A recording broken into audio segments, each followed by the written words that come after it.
Γεια σας! Σε αυτό το βίντεο θα δούμε πώς χρησιμοποιούμε τη νέα έκδοση του WebEx Pulse, του προγράμματος δημιουργίας ερωτηματολογίων για το WebEx. Είναι δύο αρχεία, τα χρειάζεστε και τα δύο οπωσδήποτε. Το ένα είναι το πρόγραμμα, το άλλο το data, είναι η βάση δεδομένων στην οποία αποθηκεύει τα ερωτηματολόγια. Πιθανόν να μην βλέπετε τις καταλήξεις, αυτό το .db που έχει εδώ ή το .exe, είναι όμως ένα data και ένα new WebEx Pulse. Αν κατά λάθος έχετε σβήσει το data, ξανακατεβάστε το συμπιεσμένο αρχείο από το σύνδεσμο που σας παρέχετε και βάλτε τα μαζί στον ίδιο φάκελο. Δεν είναι ανάγκη να τα έχετε στην επιφάνεια εργασίας όπως τα έχω εγώ, πρέπει όμως και τα δύο, και το data και το WebEx Pulse, να είναι στον ίδιο φάκελο. Ξεκινάμε λοιπόν το πρόγραμμα, θα δείτε ότι έχει αλλάξει αρκετά το περιβάλλον εργασίας.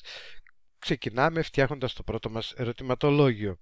Το όνομα μπορεί να είναι ελληνικά, ό,τι θέλετε, παραδείγματος χάρη γλώσσα, ενότητα, α, επίθετα.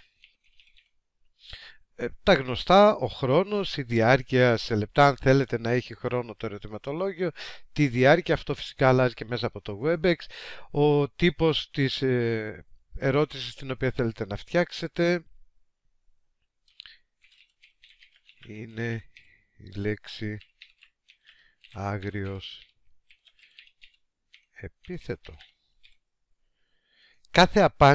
Σε κάθε απάντηση θα πρέπει να πατάτε Enter, να είναι σε διαφορετική σειρά. Αν δεν είναι σε διαφορετική σειρά, τα βλέπει όλα σαν μία απάντηση. Ναι, όχι. Πατώντας καταχώρηση ερώτησης, καταχωρείται η πρώτη μας ερώτηση. Βλέπετε ότι έχει έρθει εδώ. Με το κόκκινο το χ μπορούμε να διαγράψουμε την ερώτηση. Πατώντας μία φορά επάνω της βγάζει από κάτω τις απαντήσεις. Μπορούμε να διαγράψουμε όποια απάντηση θέλουμε. Εδώ στην άκρη βλέπετε έχει ένα... Αν αφήσετε για λίγο το ποντίκι από πάνω, σας λέει τι σημαίνουν αυτά τα αρχικά. Π' σημαίνει πολλαπλών επιλογών, π' σημαίνει μιας απάντησης, πολλαπλών επιλογών πολλών απαντήσεων και ΣΚ σημαίνει σύντομο κείμενο. Αν θέλετε να αλλάξετε τον τύπο της ερώτησης, πατάτε πάνω και επιλέγετε κάτι καινούριο. Δεν χάθηκαν οι απαντήσεις, άμα πατήσετε πάλι πάνω θα τις ξαναδείτε. Αν έχετε κάνει κάποιο λάθος και θέλετε να το διορθώσετε, κάνετε διπλό κλικ, διπλό γρήγορο κλικ πάνω στην ερώτηση και διορθώνετε ό,τι θέλετε. Παραδείγματος χάρη δεν θέλετε να γράψετε τη λέξη άγριος, θέλετε να γράψετε τη λέξη καλός. Όταν κάνετε την αλλαγή πατάτε Enter, αν δεν πατήσετε Enter δεν καταχωρείται η αλλαγή. Καταχωρήθηκε τώρα η αλλαγή. Πατάμε μία φορά επάνω, εμφανίζονται πάλι οι απαντήσεις. Θέλω να αλλάξω τις απαντήσεις μου, πηγαίνω στην απάντηση που θέλω να αλλάξω, κάνω διπλό κλικ, την αλλάζω και μόλις την αλλάξω πατάω Enter και καταχωρείται. Διπλό κλικ, την αλλάζω, Enter, καταχωρήθηκε. Και συνεχίζω να βάζω τις ερωτήσεις μου.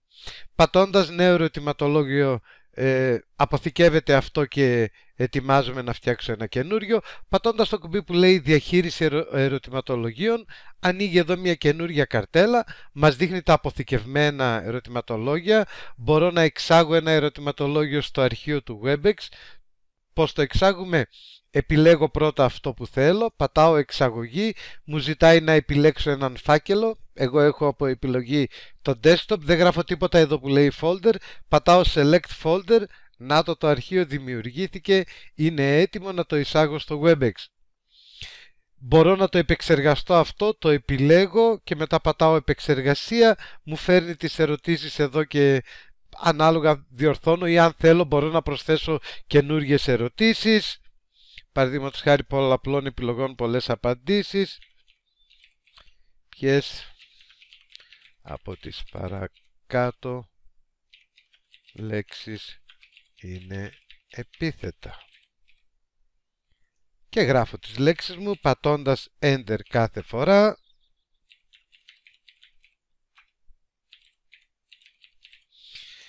Όταν τελειώσω πατάω καταχώρηση ερώτησης, νάτι η καινούργια μου ερώτηση. Είπαμε, για να σβήσουμε μια ερώτηση πατάμε το κόκκινο το χ εδώ. Αν θέλω να σβήσω κάποια από τις απαντήσεις πατάω μία φορά μόνο για να μου φέρει από κάτω τις απαντήσεις αυτής της ερώτησης και μετά πατώντας το κόκκινο το χ εδώ την διέγραψα αυτήν την απάντηση. Αν σβήσω την ερώτηση, διαγράφονται αυτόματα και όλες οι απαντήσεις.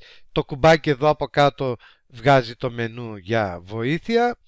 Νέο ερωτηματολόγιο, είπαμε, δημιουργεί νέο ερωτηματολόγιο. Στη διαχείριση ερωτηματολογίων μπορώ να διαγράψω ένα ερωτηματολόγιο επιλέγοντάς το και πατώντας διαγραφή, να το επεξεργαστώ και να το εξάγω.